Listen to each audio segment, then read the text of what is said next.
Assalamualaikum warahmatullahi wabarakatuh. Halo teman-teman, perkenalkan nama saya Najwa dari kelas 10-3 dari SMA Plus Negeri 17 Palembang. Pada hari ini, saya akan membahas soal tentang dinamika partikel untuk memenuhi tugas sekolah saya dalam pelajaran fisika. Nah, langsung saja pada contoh soal dinamika partikel. Perhatikan gambar di samping, carilah sistem percepatannya. Karena pada soal ini sudah diketahui diagram benda bebasnya, kita dapat langsung mengerjakan soalnya. Tapi di sini saya akan menambahkan nomor-nomor pada T-nya. Yang di sini T1, di sini T2, di sini T3, dan di sini T4. Nah, langsung saja kita jawab soalnya. Pertama, kita tinjau dari benda ke satu. Karena benda bergerak, maka kita menggunakan rumus sigma F sama dengan M dikali A. Nah, pada benda ke satu ini, benda bergerak di sumbu X, maka rumusnya dapat kita tulis dengan sigma F1X sama dengan M1 dikali A1. Kita masukkan gaya apa saja yang bekerja di sumbu X-nya. Di sumbu X ini, gaya yang bekerja ke arah kanan itu bernilai positif, sedangkan yang ke arah kiri bernilai negatif. Nah, kita utamakan yang positif dulu sehingga dapat kita tulis dengan S1 min F1 sama dengan M1 dikali A1. Kemudian kita pindah ruaskan untuk T1-nya didapatlah T1 sama dengan M1 dikali A1 ditambah F1. Kemudian kita tinjau untuk yang benda kedua. Nah, benda kedua ini bergerak di sumbu X juga, maka rumusnya dapat kita tulis dengan sigma F2X sama dengan M2 dikali A2. Kemudian kita masukkan gaya apa saja yang bekerja di benda kedua ini. Dapat kita tulis dengan F2 dikurang T2 sama dengan M2 dikali min A2. Nah, sudah tahu bukan kenapa bernilai negatif A-nya? Karena A pada benda kedua ini mengarah ke sebelah kiri, sehingga bernilai negatif. Kemudian kita pindahkan minus pada A-nya ke depan, sehingga didapatlah F2 dikurang T2 sama dengan minus M2 dikali A2. Kita pindah ruaskan untuk yang T2-nya, sehingga didapatlah minus T2 sama dengan minus M2 dikali A2 dikurang F2. Nah, agar T2-nya tidak bernilai negatif, kita kalikan dengan minus 1, sehingga didapatlah T2 sama dengan M2 dikali A2 ditambah F2. Lalu kita tinjau untuk benda yang ketiga.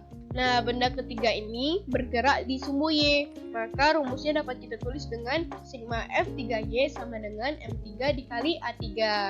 Lalu kita masukkan gaya apa saja yang bekerja di benda ketiga ini. Dapatlah T3 ditambah T4 dikurang W3 sama dengan minus M3 dikali A3. Kemudian kita pindah ruaskan untuk yang T3-nya, sehingga didapatlah T3 sama dengan min M3 dikali A3 ditambah W3 dikurang T4. Nah, kita dahulukan yang bernilai positif dulu, sehingga didapatlah T3 sama dengan W3 dikurang T4 dikurang M3 dikali A3. Kemudian kita pindah ruaskan untuk yang T4-nya. Dapatlah T4 sama dengan minus M3 dikali A3 dikurang T3 ditambah W3. Kemudian kita dahulukan juga yang bernilai positifnya, sehingga didapatlah T4 sama dengan M3 dikurang W3 dikali A3 dikurang T3. Lalu dari gambar ini didapatlah persamaan. Ada dua persamaan. Yang pertama itu T1 sama dengan T3. Nah, mengapa T1 sama dengan T3?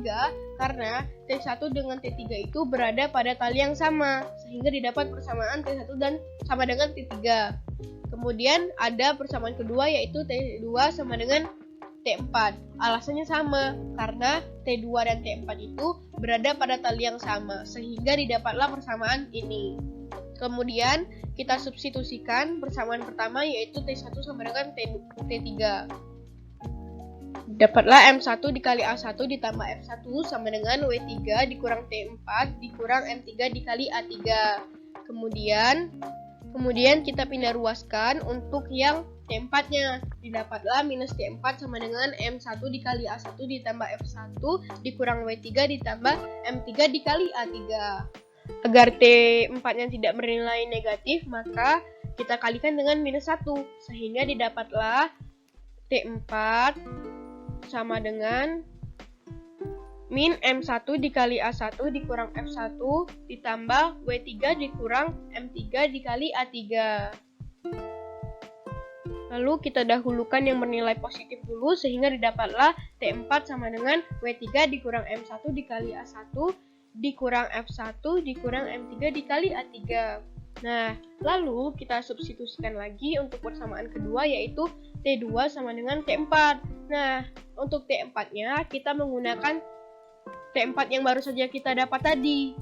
Sehingga ditulis dengan M2 dikali A2 ditambah F2 sama dengan W3 dikurang M1 dikali A1 dikurang M1 dikurang M3 dikali A3. Kemudian kita pindah ruaskan yang M dikali A-nya ke sebelah kiri semua, sehingga didapatlah M2 dikali A2 ditambah M1 dikali A1 ditambah M3 dikali A3 sama dengan W3 dikurang F1 dikurang F2.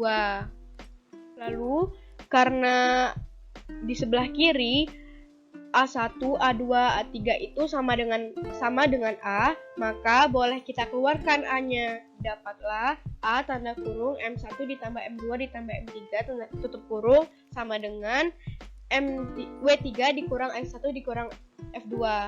Nah, kemudian kita pindah ruaskan untuk A-nya sehingga A yang didapat adalah W3 dikurang F1 dikurang F2 per M1 ditambah M2 ditambah M3. Itulah hasilnya. Nah, sudah mengerti belum?